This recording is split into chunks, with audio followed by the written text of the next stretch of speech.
Hi there. Today I was hoping to do a relatively quick post today on my knee injury. I posted something a month or two ago with regards to this injury, stating how old this injury is, going back to when I was 16 years old. So over 30 years basically. I've had 5 surgeries on the knee, one or two of them being pretty big ones.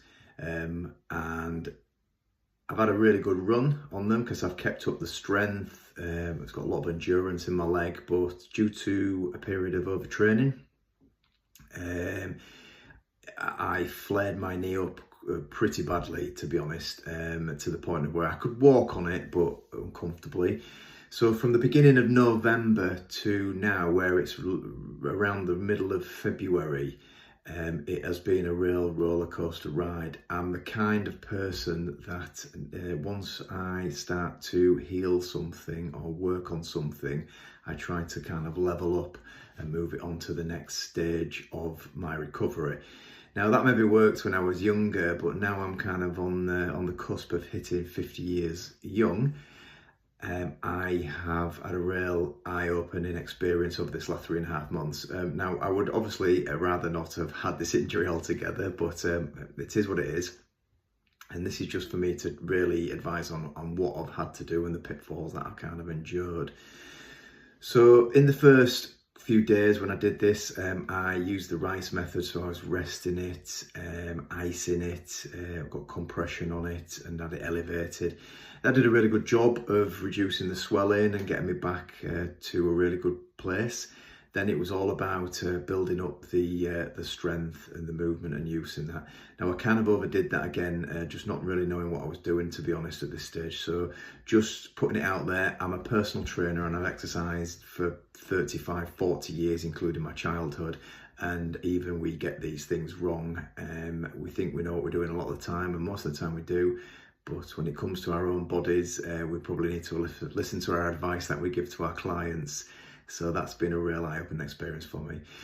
Anyway, then I've had a few setbacks with regards to pushing things a little bit too quickly. I had to see a local physio, and he's been great, really kind of helping me towards healing this.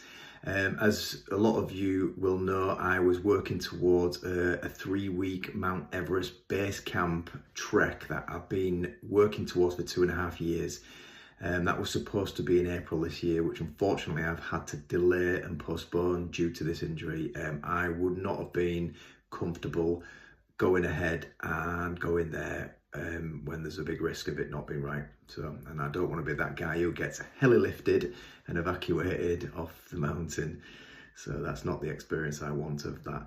So yeah, I've been building up a lot of strength with minor setbacks. One key thing I've taken away from this is when I kind of get to a point where I think, oh, this is okay, I give it 24 hours, 36 hours or so before I get confident enough to think, yeah, that's all right. It's not inflamed my knee, and then I'll move on to the next stage. That was really, really, really important and critical to me improving myself to get to where I am now. Okay, so I'm getting to a good place now. I'm waiting for an MRI scan result to come through. That was a few weeks ago, so that should be imminent, just to get an idea of what the orthopedic issue is with this knee. I'm pretty sure that I'll probably need some kind of intervention, but it might be something I can, avoid until I get a little bit older, or my knee deteriorates a little bit more in the next 10, 15 years. That would be the ideal, really, for that.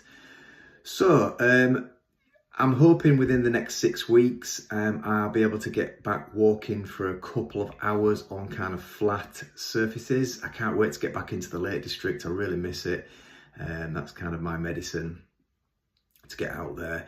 But if I can get myself up to a couple of hours of walking on flats, that would be ideal. And I think come summertime, if I can get back into some low-level mountain walking, that would be just a dream come true for me, because I am a mountain man and I really do miss them. Probably going to have to go out there with somebody this time. Usually go out there on my own, but I think where my knee is at the moment, I just need to be safe. That's not a place you want to be getting injured and having to be, kind of taken off the mountain.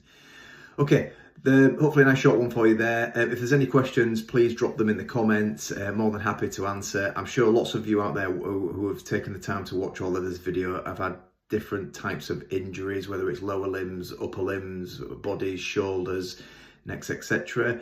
Not all injuries are the same, clearly, but I have got a bit of experience in different types of injuries and what I've done to kind of overcome them. Just bear in mind, nutrition and hydration is a massive part of the healing process.